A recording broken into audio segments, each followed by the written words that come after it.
Newton's second law of motion.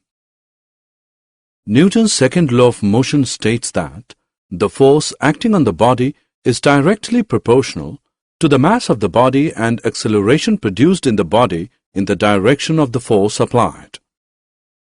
F is equal to m into A, where F is equal to force, m is equal to mass, A is equal to acceleration. Units of force.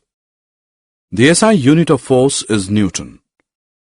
Newton is defined as the force acting on the body of mass 1 kg, producing an acceleration of 1 meter per second square. Unit is equal to kilogram meter per second square, or Newton.